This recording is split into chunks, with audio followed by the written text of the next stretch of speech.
안녕하세요, 핑플릭스입니다. 제가 전에 영상에서 이야기했듯이 이 호랑이보다 더 무서운 정부의 세금, 이 세금을 피하기 위해서 그 연금저축으로 ETF 투자로 해서요. 이거와 그 해외에 그냥 직접 투자하는 어떤 ETF로 비교하는 좀 영상을 좀 만들어 봤어요. 이 연금저축으로 투자하는 ETF는 과연 합리적인 투자가 될 수 있을까요? 사람들이 착각하는 것 중에 하나는 이 연금저축에서 세액공제 혜택이 있거든요. 근데 이 세액공제를 그 연봉이 5,500만 원 이하라면은 16.5%를 해주는데 이게 연수익률이라고 착각하는 거예요. 이건 절대 아니에요. 이 장기적인 이 세액공제 혜택은 그렇게 크지 않거든요. 예를 들어 30살 직장인이 그 세액공제 한도인 연 400만 원을 투자하는데 55세까지 연금은 그 돌려받을 수 없거든요. 그럼 거의 25년간 투자하는 거잖아요. 그럼 이분은 이 400만 원에 16.5% 세액공제를 받으면은 연말정산 때 66만 원을 계속 환급받을 수 있어요. 매년. 근데 이게 그 이렇게 보면은 수익률이 16.5% 같지만 이 투자 기간이 25년이잖아요. 25년 안에 돈을 뺄 수가 없어요. 찾으면 세금 페널티 내거든요. 그래서 이게 16.5% 수익률은 맞지만 이걸 25년간이니까 기간으로 환산해야죠. 그러니까 연평균 환산 수익률은 훨씬 낮은 거예요. 제가 예시를 봤는데요. 첫 해에는 16.5%지만 이게 자꾸 그 기간별로 연평균으로 따지면 떨어져요. 그 나중에 결국 그 연평균 수익률은 2.5%밖에 안 되는 거예요. 물론 뭐 워낙 적으니까 이것도 작다고 할 수 없는데 이 16.5%가 그대로 수익률에 적용되는 거 아니라는 걸 좀 명심해야 돼요. 그 연금저축의 진정한 매력은 이 세액공제도 물론 있죠. 근데 진정한 매력은 이 저율과세예요. 장기 투자에서 발생한 수익에 대한 그 세금을 엄청나게 낮춰준다는 거예요. 해외 주식은 22% 세금이잖아요. 22%에 비하면 얼마나 저렴해요. 그죠? 제가 예시를 짜봤는데 그 연 400만 원씩 그죠? 55세까지 25년 투자하고요. 그리고 수익률은 연 8% 났다고 가정을 해봤어요. 그 해외 ETF에 직접 투자했을 때랑 이제 연금저축을 활용해서 투자했을 때인데요. 이 보시면 원리금 차이가 꽤 있죠. 한 1,500만 원 나는데 왜냐하면 얘는 그 수수료가 해외 ETF는 제가 0.2%로 계산했고요. 그 연금저축 국내 ETF는 0.5%로 계산했어요. 얘는 이제 QQQ로 비교한 거죠.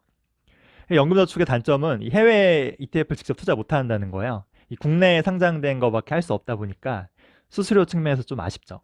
그래서 이렇게 보면은 그 해외 ETF 직접 투자가 나아 보이죠. 그죠? 원리금이 훨씬 크잖아요. 근데 이제 세금이 있어요. 세금. 세금이 무시할 수 없죠. 이 세금을 빼야죠, 여기서. 그래서 해외 ETF는 세금이 수익의 22%, 그리고 연금저축 ETF는 원리금에 제가 4.4%로 계산했거든요. 왜냐하면 3.3에서 5.5가 나이대별로 틀린데 그냥 제가 계산하기 편하게 4.4로 했어요. 세금의 차이가 엄청나죠. 그죠? 그래서 만약에 이 세금을 공제하고 나면은 결국 수령액은 그죠? 2억 6천과 2억 8천. 이게 지금 거의 2,200만 원 차이가 나요. 그리고 수익률로도 거의 20% 이상 차이 나죠. 세금이 이렇게 무서워요. 근데 여기 이게 끝이 아니에요. 여기서 그 이거는 그 매년 공제받은 세액 공제받은 66만 원을 그냥 썼다고 가정한 건데 얘를 만약에 재투자했다면 어떻게 됐을까요? 재투자했을 때로 제가 다시 비교해 봤어요. 66만 원을 매년 재투자했을 때 그렇게 되면은 그죠? 차익이 2억 6천과 거의 3억 2천. 엄청나게 차이 나다. 6천만 원 차이 나잖아요. 그죠? 수익률 차이도 거의 60%로 커져요. 장난 아니죠. 제가 가정 하나 더 해볼게요. 이거는 해외 ETF 과세가 지금처럼 양도세 22%로 계산했는데 이거를 20년 뒤에 올릴 수도 있잖아요, 정부가. 그죠? 정부가 이걸 33%로 올릴 수도 있잖아요. 물론 생각하고 싶지 않은데 그냥 가정을 해봤어요, 가정. 그래서 만약에 33%로 비교하면 어떻게 될까? 그러면은 수익률 2억 3,700과 3억 2천. 그죠? 거의 8천만 원 차이예요. 수익률도 거의 80% 이상 벌어지죠.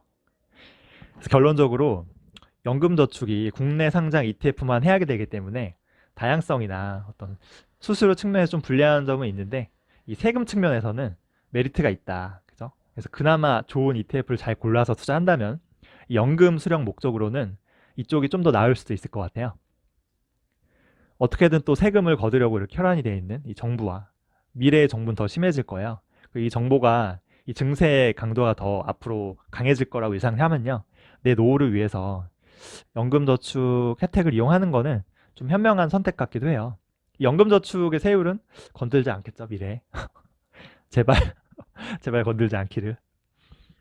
어차피 연금저축 혜택이 이 세액공제보다는 이 저율 과세에 있다면은 꼭 이 세액공제 한도인 연 400만 원뿐만 아니고요. 원래 납입 한도는 연 1,800만 원까지 할 수 있거든요. 이거 한도를 꽉 채워서 투자하는 것도 나쁘지 않을 수도 있을 것 같아요. 이게 월 150만 원이거든요. 그래서 이것도 시뮬레이션 해봤어요. 제가 뭐 25년 투자할 수는 없고 연 1,800만 원씩 10년 동안 투자하고요. 10년 동안 거치해서, 왜냐하면 제가 이때 은퇴해야 되니까. 그래서 그 만 57세 8% 수익이 났을 때 가정하면은, 그쵸, 이렇게 수익 차이가 나죠. 연금저축이 좀 더 유리하죠. 근데 만약에 진짜 20년 뒤에 그 이렇게 연금저축 계좌에 5억 넘게 쌓여 있으면은 이론적으로는 연 한 2.5% 수익만 나도요. 이 수익만으로도 월 100만 원의 연금은 계속 기대할 수 있어요. 그 연금저축은 유의할 게 이 100만 원 이상 연금을 받게 되면은 이 세금 혜택이 없어지고요. 다른 소득과 합산이 돼요. 종합과세 되니까 이거 유의해야 돼요. 꼭 월 100만 원 이하가 되도록 그 플랜을 좀 잘 짜야 됩니다. 괜히 무리하게 이때 이거 돈 받으려고 하다가는 오히려 그 지금 22% 세율보다 더 높은 세금을 낼 수도 있거든요.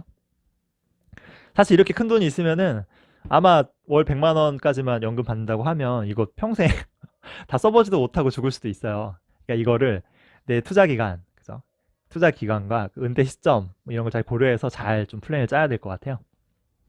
사실 그 연금저축 ETF와 해외 직접 투자, 이거를 꼭 어느 게 좋다고 이렇게 세금만 보고 말하긴 힘들어요. 왜냐하면 얘는 국내 ETF만 되는데 얘가 좀 불리한 점이 좀 많고요.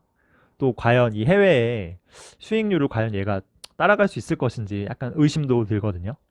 그리고 해외 그냥 주식에 직접 투자하면은 수수료 그냥 0%잖아요, 아예. 그래서 직접 비교하는 건 좀 좀 무리가 있고요. 오히려 저는 그 이 연금저축이 해외 직접 이제 주식 투자하거나 아니면 이 해외 ETF에 좀 혜택을 줬으면은 참 좋았을 텐데 이게 아쉽습니다. 그죠? 아니면 부동산처럼 뭐 10년 이상 장기 투자했을 때요. 이제 뭐 양도소득세나 배당소득세를 감면해주는 이 세금 혜택을 좀, 그죠? 주면 좋을 텐데요. 장기 투자자 세금 혜택. 미국은 이런 게 있거든요. 아, 그게 좀 청와대 이제 해외 주식 투자자들끼리 청원글을 올려야 될지 좀 고민입니다.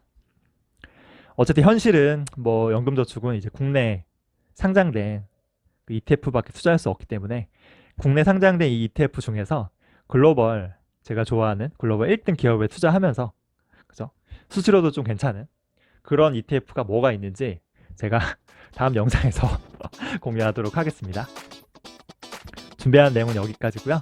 계속 좋은 영상 올리도록 할게요. 좋아요와 구독 꼭 눌러주세요.